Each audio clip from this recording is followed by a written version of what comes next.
بسم الله الرحمن الرحيم waxay la tahay saaka arintii aynu inta badan ka doodnay oo miisaankeeda lahayd oo ku saabsanayd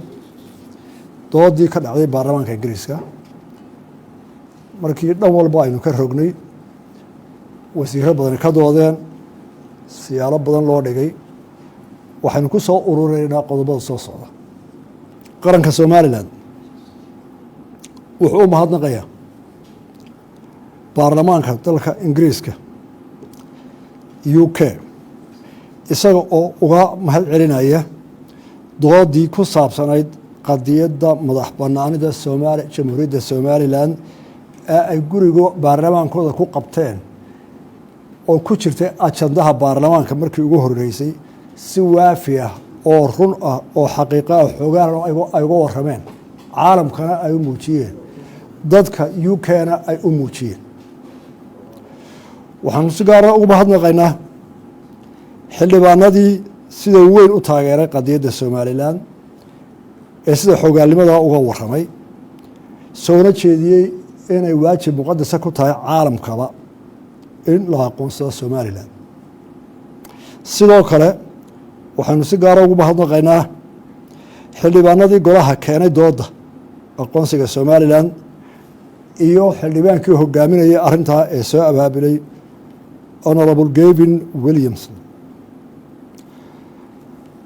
qaran ahaan Somaliland waxay u mahadnaqaysaa dhammaan jaaliyadaha Somaliland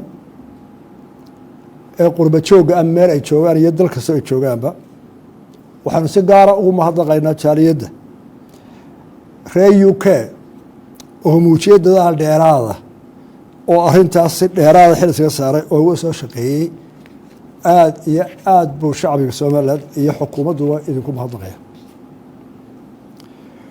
waxaa loo mahadnaqayaa inuu qaran ahaan ugu mahadnaqaynaa dhammaan cid kasta oo Somaliland u geysatay taageero siyaasadeed oo qadiyaddooda taageeraysa tu dhaqaale iyo tu aqooneedba dowladda Somaliland iyo shacbigeedu waxay ka midaysan yihiin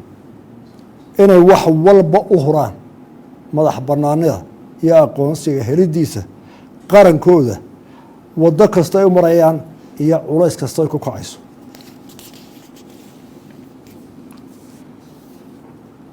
golaha xukuumaddu wuxuu go'aamiyey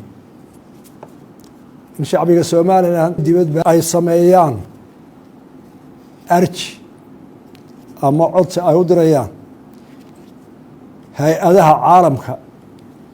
ay kow ka tahay jamciyadda qurumaha ka dhaxaysa gaar ahaan golaheeda ammaanka golaha African Unionka ama Africa ay ku kulanto AU-da loo yaqaano Arab League jamciyadda carabta ka dhaxaysa iyo ururada kale ee caalamiga ah dalka ka taliya in 1 milyan oo reer Somaliland ay saxooda soo dhamaystiraan deetana apiilka aqoonsiga Somaliland loo gudbiyay hay'adaha caalamiga ay kow ka tahay jamciyadda qurumaha ka dhaxaysa African Union ama midowga Afrika iyo Arab League iyo hay'adaha kale ee aan looga maarmin arrintaa wax ka tar ku leh waxaan ugu mahadnaqayaa dhammaan shacbiga Somaliland ee dalka joogay ee sida weyn dareenkooda ula qaybsaday baarlamaankii doodii ka socotay iyo jaaliyadii reer Somaliland ee reer England reer UK ee hawshaa ka soo qayb galay golo wuxuu hambalyeynaya dhammaan ciddii ka qayb qaadatay hawshaa golo wuxuu ku boorinayaa shacbiga Somaliland dhammaantii inuu u guntado hawl kasta ay ku qaadanayso waqti kasta ay ku qaadanayso culays kasta ay keenayso inay u midoobaan oo u guntadaan in ay hubiyaan oo ay xaqiijiyaan qadiyadda madax bannaanida Somaliland qodobka noogu dambeeya waxa weeye waxaan uga digaynaa dowladda Muqdisho oo hadda bilowday weerar qaawan oo ay ku qaadaan baarlamaanka xubnihii baarlamaanka hawshaa galay iyo golayaasha caalamka aba inay ka dagaal galaan inay meel marto qadiyadda Somaliland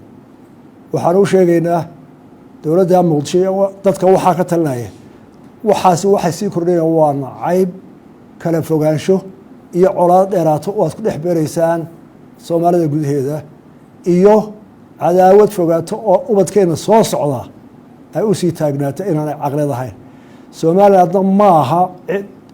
mid ay cidi ku qasbi karta madax banaanadeeda iyo go-aankeeda iyo masiirkeeda horay ugu muus naf iyo maalba haddana waa u diyaar aad iyo aad ba mahadsantihin.